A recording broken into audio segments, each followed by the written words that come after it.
But I remember going home that night and you couldn't relax. You'd done something that really as a kid you thought were unimaginable. I always try and take them back to that moment that they loved football more than anything in the world. The first time they put the gloves and the boots on, and get them to picture that moment and smell the grass at that moment, because that's why we're here.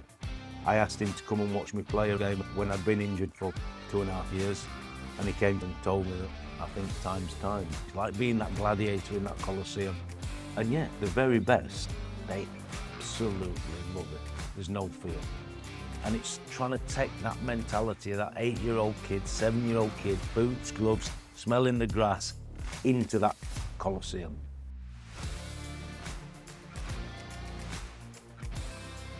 Hello, and welcome back for another episode of Catching Up with EvoGK. I'm Paul, and today our special guest is none other than Dave Watson. Dave is a former Barnsley goalkeeper, made over 200 appearances for his hometown club, played in the Premier League, represented England at youth level, and had his own playing career sadly cut short by injury. That experience has shaped the coach he became.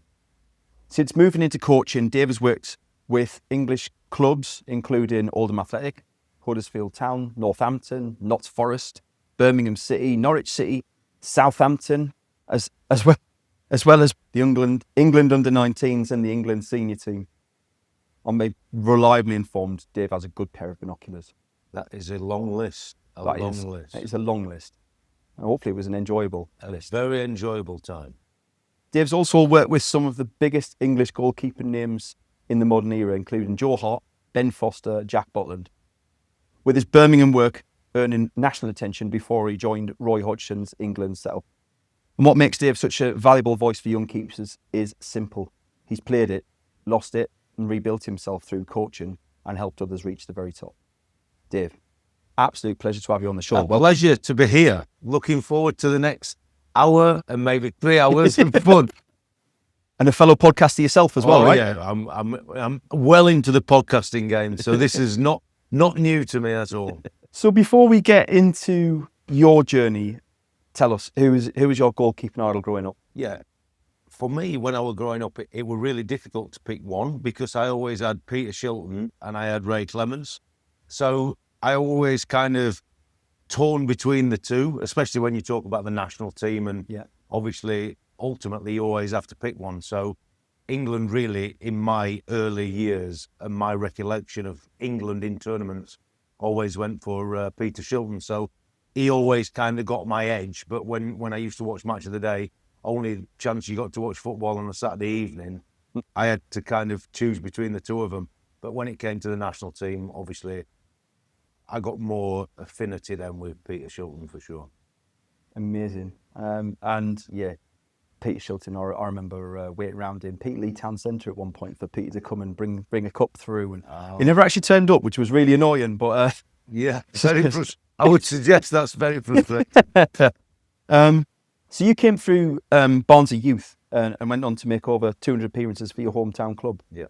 What's that mean to you as a player? I think when you talk to kids now, obviously, tomorrow I'll come and do a few sessions for the EvoGK team, and kids ask you loads of questions about what, where, ifs, and why nots. But for me, I was very driven just to try and represent my hometown team. I think probably naively now, like appearance money, cars, watches, it meant nothing to me. Yeah, I wanted to play for that team, and I remember I made my debut at Derby County at the old baseball ground, and we got beat 3-0. But I remember going home that night and going back to my mum and dad's house, and it was like every facet of your body just you couldn't relax. You'd done something that really as a kid at 13, 14, you thought were unimaginable and not achievable. But I obviously dedicated my young life at that point to try and be the best example as I could. But I was never in it for the outside rewards. Yeah. I wanted to play for the team, and probably very, very naive. But it were a world in which your parents, set some boundaries. They were the driving force behind you. You didn't have football agents. So there were no outside influence. My only drive was to play in that first team, if it was achievable. It's an interesting question for you, and I'm keen to see how you answer it. Not trying to set outfield players against goalkeepers, but do you think goalkeepers have to work harder to make the breakthrough than outfield players? Yeah, I think it's a very, very unique position. I, as a younger player, could play outfield and could play goalkeeper. I was very adaptable at both. Would I have been as successful as an outfield player as a goalie? Probably not, because I had a natural talent for sure. But I could play outfield to a very, very capable standard. And at the time I came through Barnsley's youth system, I didn't have a full-time goalie coach. I had a goalie coach once a week if I were lucky. So you became an outfield player. Yeah. So if you move forward to the modern game as a goalie now, I would have probably been a very, very good example of a modern day goalie, because I've always played high to defend the space and the line. I was very capable with the ball at my feet, but the rules were different then. So I think to play in goal, you have to have a numerous facets to your armoury. And obviously in the modern game, you've got to be able to play, you've got to be able to dominate the area, you've got to be quick, strong, brave, explosive, agile. I think as a footballer, if you fit them well and you can kick it with both feet and you're prepared to put your head in a little bit, you can survive. A goalie, you need so many more tools to your armoury than that. And hopefully we'll get into some of those in a little moment. Today's episode venue was kindly brought to you by the Hilton Garden Inn just outside the Stadium of Light. They provide matchday hospitality to Sunderland fans, and if you do want to drop by on a match day for food and drinks before the game, please check out their social media profiles to find out which days they have available and get yourself booked in. They have some phenomenal prices in there, great packages, highly recommended. What was, when you made that step into the professional game, how did that differ from what you thought it would be? Was it exactly like you'd imagined, or was it completely different? I think because you spend 2 years as an apprentice, or I were a YTS lad, you kind of, I mean, it's really tough. It's probably really brutal now, and obviously the academies are set up to look after kids and players and everything better, but it made you hardened to want to be a footballer for sure. But you saw what being a footballer were all about. You kind of knew that if you were fortunate enough to make that grade and be offered a professional contract, there was nothing that you didn't see. So you knew what were out there. But again, I was still driven by wanting to be like the goalies at that time at Barnsley were a guy called Clive Baker. And he really helped me in my young career. He went on and had a fantastic career at Ipswich and bits and pieces.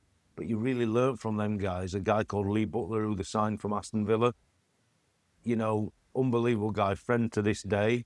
And I remember my mum and dad seeing him in the Asda in Barnsley once, and him telling my mum and dad, "Don't worry, he's better than me, he'll be in the team." I think it were a different time. Things were different then. Yeah. And I think people were different. And football's still an amazing thing, but it's come away from the modern man, and the modern feel is different now. And I just wanted to play football.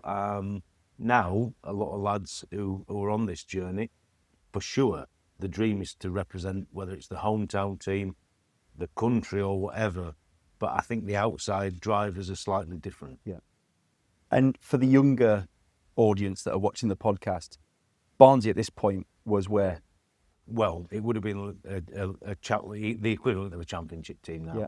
So I played the majority of my football career, the majority of them 200 games would have been in the championship. I was fortunate enough to get the team promoted, so I had 1 year in the Premier League. And then the season afterwards, I only did 6 games and got injured, and I never played again. So kind of frustrating. In a fortunate way, if it's the only time I probably talk about money on this podcast, I'd just signed a new 3-year contract, so I had an opportunity to try and get fit. And I spent certainly the first 18 months trying to get fit.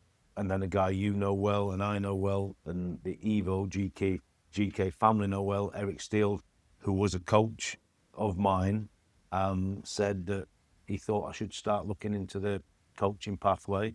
Obviously took his advice on board. Still, obviously, at that point, thinking I could get fit. But obviously didn't quite make it. And actually, it's ironic that Eric I asked him to come and watch me play a reserve game at Mansfield Town when I'd been injured for 2.5 years. And he came to watch that game and told me that I think time's time. And very, very obviously difficult for him to have that conversation with me, difficult for me to hear that conversation.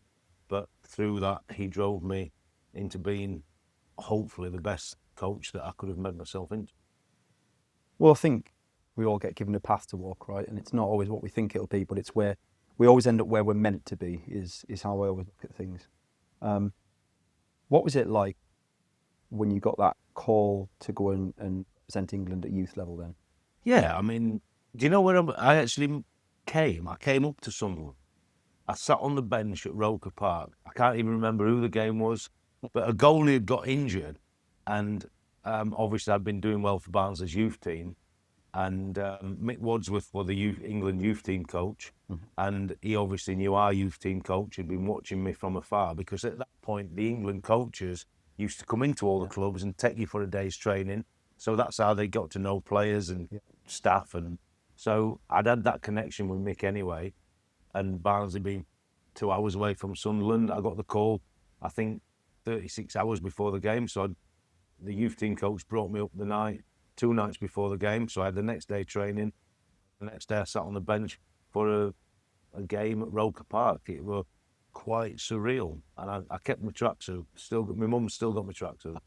So I think that's a memory. But that ultimately was the start of the journey. Yeah. I didn't feel out of place when I was on the training pitch or preparing for the game.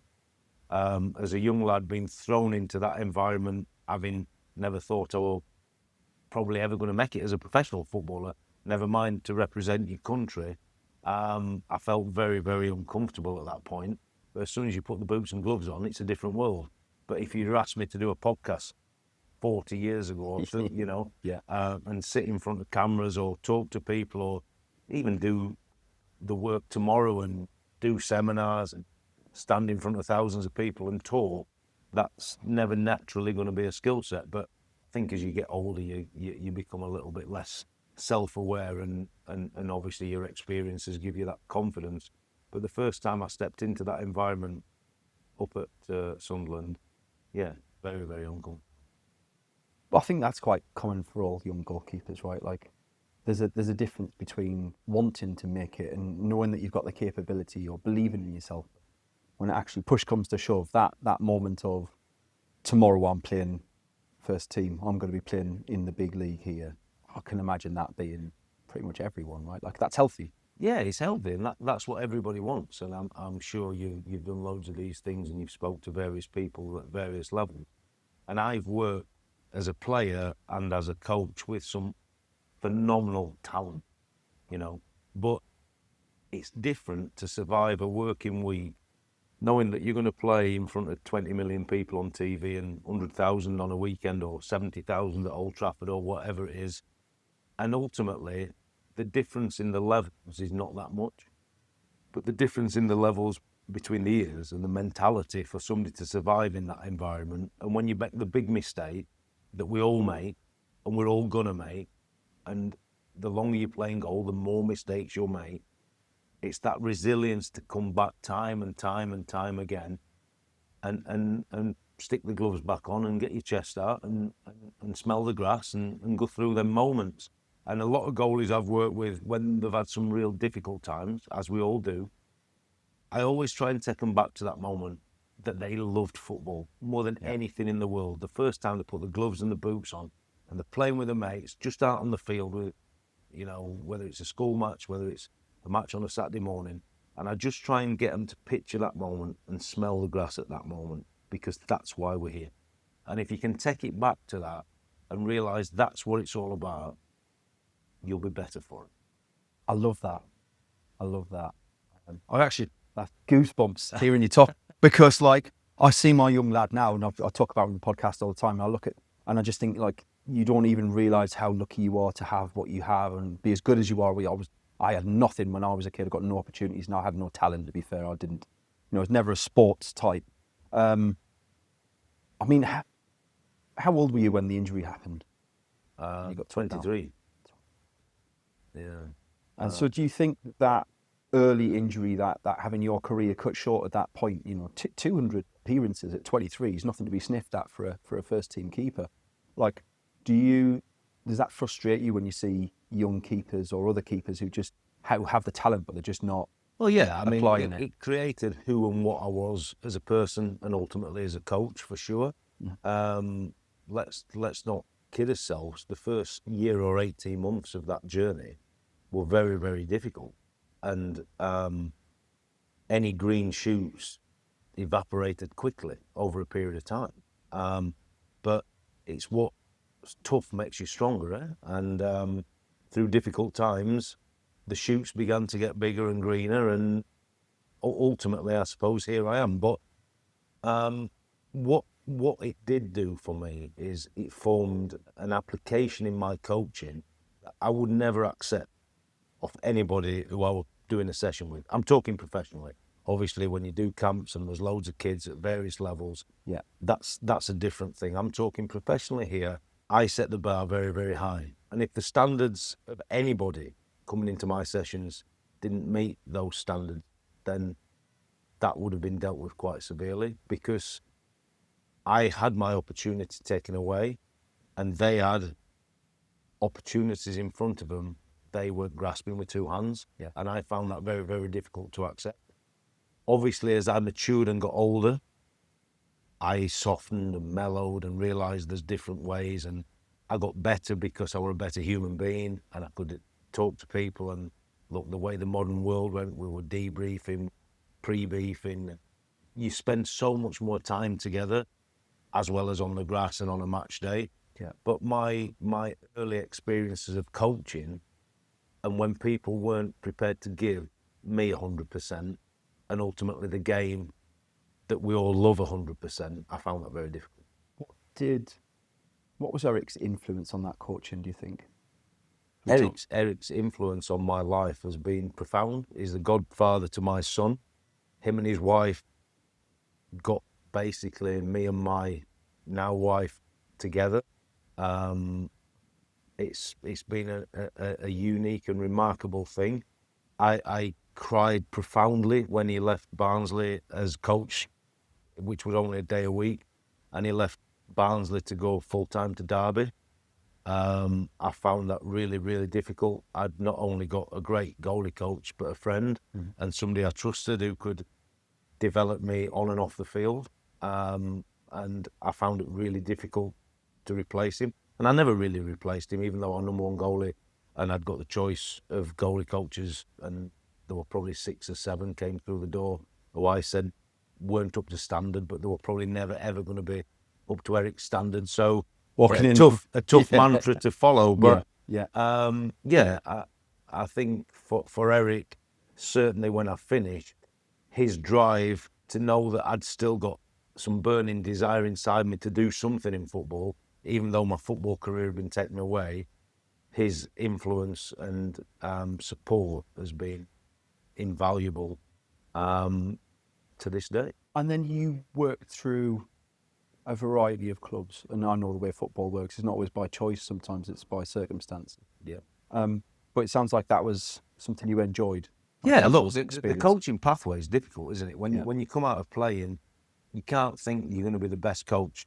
Like, if I could rewind, and if we would have had this technology and somebody could have filmed my first ever goalie session at Northampton Town, and then you film my last session, even tomorrow's session, it would be polar like worlds apart. And ultimately, I was very fortunate that I had some good goalies along the way who supported me in the early parts of my journey. Because if they wouldn't have supported me, to the managers, the coaches, the other players, it would have been difficult. I started doing Oldham part-time, Northampton part-time, and you're up and down the road, you're driving, you're committed, you're doing the full package on a day, you're doing the senior players morning and afternoon, you're doing a centre of excellence as it was at the time at night.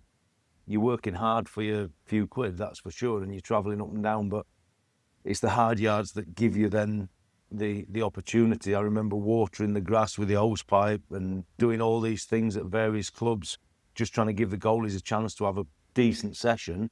And then obviously as your career develops and you're fortunate enough to get to better facilities, You've got groundsmen pandering to you every whimper. The water's where you want it. The grass is immaculate. You could eat your breakfast on it. You know what I mean? There's no blade of grass out of turn. But you've got to do the hard yards to get to those points and then appreciate it.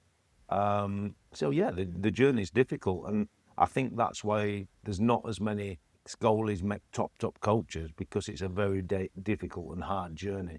You don't just go from being an international goalie for England with 100 caps, for instance, and walk straight into a great coaching job, because it just cannot happen. It's a different skill set. Totally different. So then you've mentioned earlier you're lucky enough to work at Birmingham with the likes of Joe Hart, Ben Foster, Jack Butland. What do you think that level, what's the attribute that keepers at that level have in common that helps them stand apart? It's obviously all of them have a natural ability, for sure. Look, coaching is a unique thing, and coaching, you try and develop these guys, but there's a natural talent there, for sure, you know? It doesn't just come off a conveyor belt, goalkeeping talent. So there's a natural talent, obviously, hand-eye coordination, spring, speed, athleticism, all these things. But the one driver that always dominates and is a standout skill set is the mentality to perform, and the actual desire, especially, to perform on a match day when it's all out, you know? Yeah. You can train well all week. I could probably put the boots and gloves on tonight and do okay if you took some shots at me. But the desire to do it day in, day out, and go and represent your team to the best level in unbelievably difficult circumstances. And then if the very, very best of them are fortunate enough to be able to stand on that international stage for everybody on the planet to shoot at you, that's the standout key. Yeah. If I go to Sunderland tomorrow and I take all 20 Premier League goalies and the stadium's full and it's my session and they're just in training mindset, difference would be nothing from top to bottom. But you see them then turn up match day, and the mentality and the drive and the desire, the talent and ability is still there, but the ones who get to the very, very, very top, they're different animals match day. Whether it's in your car or on the team bus, or like most teams, you're flying on the day of the game or flying the night before the game, you cannot wait for touchdown. You cannot wait for takeoff. Like a night game, it's the longest wait for you to get your chance to get on that dance floor and perform. It's like being that gladiator in that Colosseum. And yeah, the very best, they absolutely love it. There's no fear. And it's trying to take that mentality of that 8-year-old kid, 7-year-old kid, boots, gloves, smelling the grass, into that Colosseum. And if you can do that and take the outside noise away, you'll have an unbelievable career. And football is an amazing, amazing thing. Can give you so many joys and pleasures just on the grass. I'm not talking about the rewards outside of it. No. Because that shouldn't come into play for anybody. Yeah. It's a secondary benefit, right? Joe Hart then, the name that most of the kids these days will recognise the easiest. Joe Hart. Come to play football at Birmingham, and he come out of his comfort zone quite a bit there, right? Yeah, I mean, I think at that point it was the right time for him. I'd worked with him in the England youth teams, so I knew him. It wasn't like a virginal appearance, and it would take your chances with him. I'd got to know him. I knew the ability he'd got. I knew Man City weren't going to put him in their team, but I knew we needed to upgrade at Birmingham if we were going to stay in the Premier League.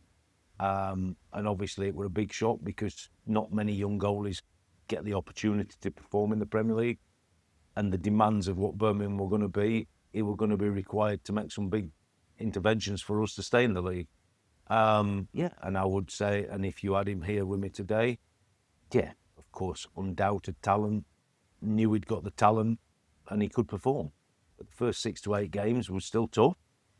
Team's finding its feet, he's finding his feet, and you live on moments. And his big moment, we're going to Anfield, I think it was a Friday night, live game, and we got a 2-2 draw, and he was phenomenal in the game, not only making saves, but dominating his box, taking crosses. And I remember him late on in the game, catching one, kissing the ball, and I think that was the moment for me. I thought, he's got it. He's done. Yeah, he's settled. And from that moment on, really, he rode the crest of a wave for a very, very long time. And it's interesting, actually. I'm kind of going off sync here, but Guardiola, when he's just left Man City, said his only regret is that he never gave him a chance. Because he was a phenomenal goalie. Yeah. Proper phenomenal. And he was better with the ball at his feet than anybody give him credit for. And I think City making that decision to take Bravo in was the wrong decision. And I think Joe Hart could have probably gone on and had another 50 caps for England if Guardiola wouldn't have made that decision. And I love Jordan Pickford. I think he's a phenomenal goalie. Never let England down. And I hope that he doesn't this summer. But he didn't have the ability that Joe Hart had. But Joe Hart came across a time, and certainly like me having to finish through injury, you know, you get a manager like Guardiola doesn't give you an opportunity, it's very difficult to bounce back from. Get pushed out, and it's almost a downward slope from there, whether you like it or not, through no fault of your own, even just difference of. He was at the top of his tree, and Guardiola. I think it was more to do with the leadership and the culture in the dressing room, potentially than ability. But he made a big call. But it's interesting to see after 10 years of unbridled success, his one regret is that he never gave him a chance, because they didn't solve the goalkeeping problem very quickly. It took a period of time, and certainly Bravo for 2 years didn't warrant being better or in the team in front of Joe, but time had gone in. Yeah. And so then moving on to Ben Foster, an interesting conversation that we don't often have. We talk lots about practice and skill, training and different tactics and things, but Ben also had to manage his body carefully in terms of protecting from injuries. Yeah, probably like my first time really as a coach where I couldn't drive the culture as I wanted, because I was a kind of relentless coach in terms of looking for the minute detail, the 1%ers that could make a big difference on a match day. But Ben, having had 2 ACLs, obviously had to be managed differently. So my whole thought process changed, and I probably became a better coach through that period because you learn different ways. Yeah. I knew through my injury that I didn't want goalies running. I didn't want certain types of work that were going to put real impact onto joints and things like that. You imagine the amount of times you're up, down, diving throughout a season. It's phenomenal. So pre-season, we're always tailored around that, but certainly Ben's specific individual needs led me to become a different coach, because I had to think differently about him and ultimately the longevity of goalies in the game. And is there any advice that you can take out of that and apply it to the youth game today in terms of young keepers looking after themselves outside of the match? Because I see a lot of kids training 5, 6, 7 days a week, doing double sessions, playing football at school, football outside of school, different sports. My lad's no different. How do they look after themselves? Yeah, it's very difficult, because at that age you've got energy to burn and you don't realise that there's going to be a detrimental effect further down the line. And to some, there'll not be a detrimental effect. You know, everybody's different and everybody's bone structures and skeletons are different. But ultimately, today, the 3 and 4G pictures give you an unbelievable environment. So you're not going to get a bobble when you want to low dive, or if you're doing a passing exercise, you're not worried about getting the ball in. It's perfect. I have a fear, obviously, for injuries on that, and obviously the hard contacts. Ultimately, that'll have to come in time, whether it has been detrimental. But training or overtraining when you're young cannot be positive long term. It cannot be. But managing that with the excitement and the drive of youth is very, very difficult. And dads never get it right. If I tell my son tonight not to do X, Y, or Z, you can guarantee he will do X, Y, or Z. So I'm glad I've left him with his mum tonight. But the reality is that sometimes less is more, for sure. Yes. Especially when you get into proper training environments and cultures, then the programs have to be tailored properly. And taking that one step further, you then stepped into the England senior setup with Roy Hodgson. Yeah. What was that first England camp like? Mate, honestly, the most surreal time of my life. I'll never forget it, because it was just a really strange week. We'd lost with Birmingham in the playoff semi-final to Blackpool. We'd been in the Championship all season. I think we'd played 64 games, because we'd done unbelievable in the FA Cup. We'd been in the Europa League in the Championship. We'd had all the Championship games. We'd finally got beat in the semi-final off Blackpool on the Wednesday night. I'm sat, my son was probably not a year old, and we sat in the lounge at home and we watched Man City score against QPR, and we both, me and my wife screamed, the babies woke up, like, whatever. And I think that game must have been a Sunday, and on the Monday I got a phone call to go and potentially be the England goalie coach at the tournament in Poland and Ukraine. Roy phoned me and said, there's you and another guy who I've got to do my due diligence on. Would you be interested in coming? And obviously I'm coming. Holiday cancelled, everything else, and he got back to me in a couple of days, and I've learnt since. Obviously Ben Foster spoke highly of me, Joe Hart spoke highly of me, people in the game. I still to this day don't know who the other candidate was. That's football, isn't it? You can be so close but yet so far away. But yeah, a surreal experience at the end of that season. But when I first turned up to work for England and you saw the faces of the players and the quality, and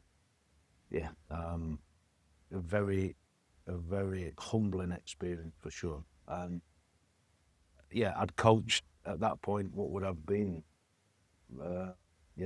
2014, so it's 12 years ago, isn't it? So I'd have been late 30s, but I'd coached thousands and thousands of hours, but that were a nervous session the first time I put that England kit on for sure.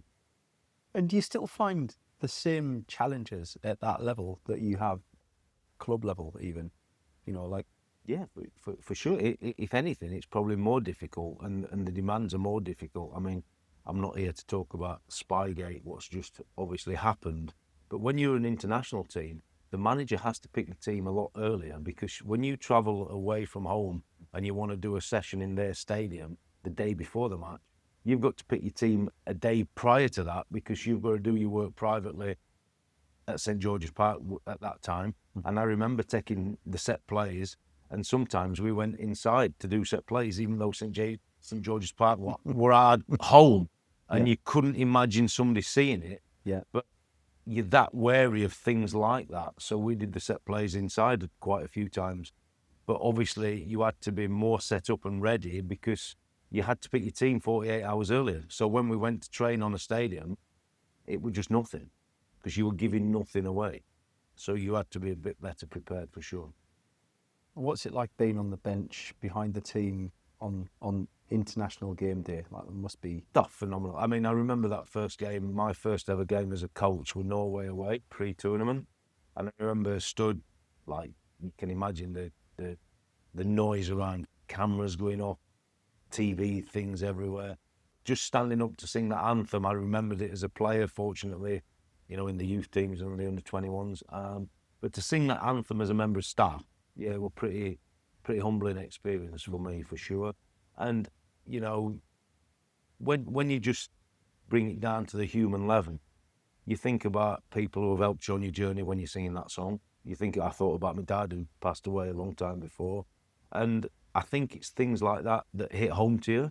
It's the emotional side of things when the anthem plays that's quite hard to come through, to be honest with you. Because you're probably not actually at that moment thinking about football. Yeah. But then it stopped, and then it's back to business. And it's got to be switched on and off like that, It's that reset, isn't it? Yeah, and it's just like being a goalie, when you have a good or bad moment, it's gone. And you have to have the next moment. And that's the amazing thing about playing in goal. You have an amazing moment, you make a save. If you're not back in the game, the next action's a mistake. And on the opposite of that, you make a mistake, but if your next action's a positive, you're back in the game. Yeah. So you can't start sinking, but you can't start getting too high either. The best one, it's just that neutral level of consistency. While we're there, then, have you got any tricks or tips that you? Yeah, look, I used to do a lot with goalies for sure. Obviously, this is if you're playing at a level and you've got clocks and screens and things. I always used to say to them, look, you decide the time intervals, but I used to put it in 15-minute blocks and just restrap your gloves every 15 minutes roughly, and imagine we're starting again. So that you don't drift in that 45 minutes. I mean, now with the extra time you get, it could be 55 minutes. So you might be restrapped. You might need some new gloves, but I kind of tried to have that methodology so that you didn't drift. When you looked at that, I wouldn't shout on or anything. They had to be aware of it. But they knew then at a point it had to be a reset. Right, we're off again. So you just never got caught drifting. Yeah. That was one mechanism I used to try and get the lads to make sure they didn't switch off, for sure. Love that. And so, obviously, modern game has changed considerably, even in the last 10 years from 20, 30 years ago. Do you think modern goalkeepers need to understand the whole team strategy more now than ever? Yeah, I think the education now is phenomenal in academies. Look, I mean, you know every nuance of a position for your team, whether you're playing with a back four, back five, if you're playing with 1-6, 2-6s, 2-8s, 2-10s. I think the education that the lads get is phenomenal. But ultimately, when you play in goal, if you've got 1-6 or 2-8s, you've still got to get your team set up so that you can find the patterns. You've not only got to be able to see the patterns, you've got to be able to execute the patterns. And when you know that your team play a certain way, you've got to think the opposition are going to set you up for that pass, but really want to jump on this pass. So it's not that easy, but the education that the guys get in terms of football is second to none. Second to none. What do you think that maybe young keepers get right today that previous goalkeeper generations were weaker with or didn't get? I think now, if I would have been a goalie in the system now, and you were at the right club with the right coaches, I think the whole package that you get to be successful is you can't. If you fail because you're not good enough. But I don't talk normally in that language. I always say you'll find your level, because your level's your level. But the tools that you're given if you get to a Category 1 academy, so nutrition, sports science, psychology, education, football education, coaching, you can't finish that program and say that you've not been given an opportunity. Yeah. And that's why I said that you don't necessarily fail, but that level may be too much for you. So you naturally will fall down, but you will find your level. And when you find your level and you get used to playing and getting your foot on the grass again, you can obviously climb the ladder. Again. Bravery is such a big thing that we talk about. And at a certain level, at grassroots, it's quite hard to talk about bravery because you can tell a kid to be brave all they want. But unless they're ready to be brave or they've got it in them to be brave, that's hard. Is there a way to coach bravery without? No, I'll be very brutal on this. There probably isn't. You can obviously put 1,001 drills on. And for anybody who's going to watch this camera, I'll show you a prime example of it. The young goalie who does what I'm going to show in a second, or the goalie who's 36 and does it, or 26 and does it. So if I'm coming for a spread or a block and I do that, whether I'm 8, 18, 28, 38, I'm never getting that out of that kid. Yeah, you can go into softball practice and repetition of softball practice so it doesn't hurt, and you sometimes can use the big yoga balls and all. There's so many tools. Stand behind a fence or whatever, right? But you cannot imprint that. And the best goalie who confronts that 1v1 situation or that 1v1 standing situation and that head stays like that fixed, and you produce the biggest shape you can that stay there, I don't think that's something the coach can coach. Yeah. That's my honest belief in that. And there's a million practices you can try, but the guy who wants to go, or the guy who wants to go, that's in you. Yeah. But the goalie who turns his head is not going to get very far. It's interesting. I think aggression kind of comes with age, right? Like attacking the ball, attacking the players, being, but the bravery one's an interesting one. And I don't think it's a reflection on them as a person, right? Like, it doesn't mean they're not brave. No. But it's something in the primal, psyche. right? It's like in the psyche, yeah, for sure. Yeah. And not everybody can do it. Yeah. And that's not to say that you're not going to get to a good level. Yeah. But the very, very best, at the very, very top, thrive on it. Thrive. Yeah. So, coming down to the last few questions now, Dave, what do you think parents need to understand about the goalkeeper journey for a young grassroots kid, and their kid's got talent, or they think they've got talent and they're ready to support them? You have to support and nurture that talent. Again, like we said, you could send little Joe Hart and he might want to be out there 7 days a week, 2 sessions. That's not necessarily right either. I think I am a parent myself, but the family structure is different for me. They love football, but they're never going to be footballers. So it's slightly different. What I don't like seeing is parents at the back of the goal screaming, shouting, dictating what happens, because the goalie's got to have his natural talent and he's got to play the game, or she's got to play the game. And ultimately, when they find their level, they're going to play the game. You can't play it for them. I think the best thing you can be is supportive and nurture that talent. And ultimately, at points, you have to be honest and open about what's happened and what's not happened. But ultimately, the arm around the shoulder is always better than the dig in the ribs, for sure. Yeah. Don't spoil the fun of the game. Look, football, we should all love it. And if you can go and be like Emi Martinez and play in the last World Cup final and produce a save like that and have the enjoyment on his face, you imagine what he were like when he were 8 and he were doing exactly the same. It shouldn't change, even though the enormity of the task is what it is. You're still on that field for that first time smelling the grass. And if you can take that through with you, I think it'll serve you in good stead. I must admit that the image of Emmy climbing the goal mouth onto the top, unsuccessfully climbing his boots into the net and trying to climb. Do you know what? What an unbridled, just natural Emmy moment, like that epitomises why he does what he does. Because the joy was just, you can't take that. That's why you do it. That's hours and hours. And when you talked about what do you do, that's Pilates, that's yoga, that's stretching, that's flexibility. None of them things we see. Yeah. That's off the field work, like most of this stuff is, to be the best example you can be. For a young keeper who's not currently in an academy, what advice would you give them about staying in the game and keeping that door open? Look, listen, you have to keep that door open. And if you're in a games programme, somebody will eventually see you. And word spreads pretty quickly when there's any talent, whether you're right back, left back, centre half, or you're a goalie. Word spreads in any community. And you can't lose your self-belief, because I am a firm believer that you will find your level. And there is always a pivotal moment in any footballer's career where you ask them if they were sat here, any of them, where there's a moment something happens for them. So you've always got to be ready for that moment. And if you're ready for that moment, you'll give yourself the best. And lastly, bringing it back to your idols, so Ray Clements, Peter Shilton, if we were to pick them up and drop them in today's modern game, how do you think they'd cope? I think Peter, physically in the Premier League, would find it pretty tough.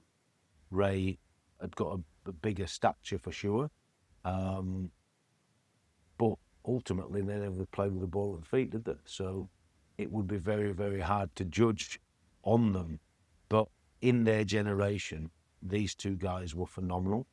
And ultimately, sport changes and it moves on. So it's hard to bring them into our bubble. They were at the top of their tree in their prime, in their generation. And would they be able to keep goal today? Of course, yes. But it'd be very, very difficult.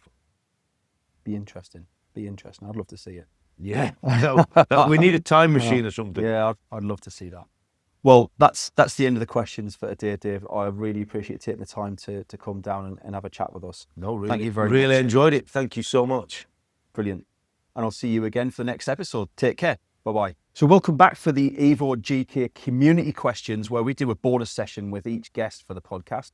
And we dive a little bit deeper into things that directly impact on the EvoGK goalkeepers. Dave, if a young keeper wants to stand out at one of the Evo camps that you're running, what would impress you the more? The thing that impresses me the most is the ones that really engage with the coaches. And you're not guaranteed to perform well in every session, but if you can engage and even ask a question, if somebody in your group does something really well, realise why they've done something well. And on the opposite side, if something's not gone quite so well, try and educate yourself within it, or ask the coaches as to why, because that's how you're going to learn and develop, by watching others succeed and fail, and ultimately trying to put that into your own game. But the best way to learn is to engage with the coach, for sure. I guess it starts with self-awareness and knowing when I've made a mistake or I've done something well, and then learning from that then moves into watching what others are doing. Yeah, for sure. And I think that's a big thing on these camps, because obviously when it's your turn and you're in, you're on the stage, you're engaged. What's difficult on these camps, depending on numbers and age groups for sure, is the drifting at the side. Yeah. But they don't realise that if they could really get the focus on what's happening with somebody else, and when the coach is trying to break that down, that's when they'd learn even more. Question number 2 then. What are 3 habits every young goalkeeper should build before they worry about playing like the pros? I would never worry about playing like the pros because you cannot. It's great to have role models and idols, but every goalie is built differently for sure. You have to find your own way. So what I don't want is 20 robots in a line that are all the same, because if you're all the same, you're either all going to be number ones or you're all going to be out of the game. You have to find a way. But I think for sure when you come to a camp or training, you put your own personality on the job, but your technical work and approach to your work has got to be flawless. And authenticity, yeah? Yeah. They are non-negotiable if I were running EvoGK. Which interestingly leads nicely into question 3, which is, how can a young goalkeeper then become more coachable without losing their own personality? Because it's easy to just become a yes machine, right?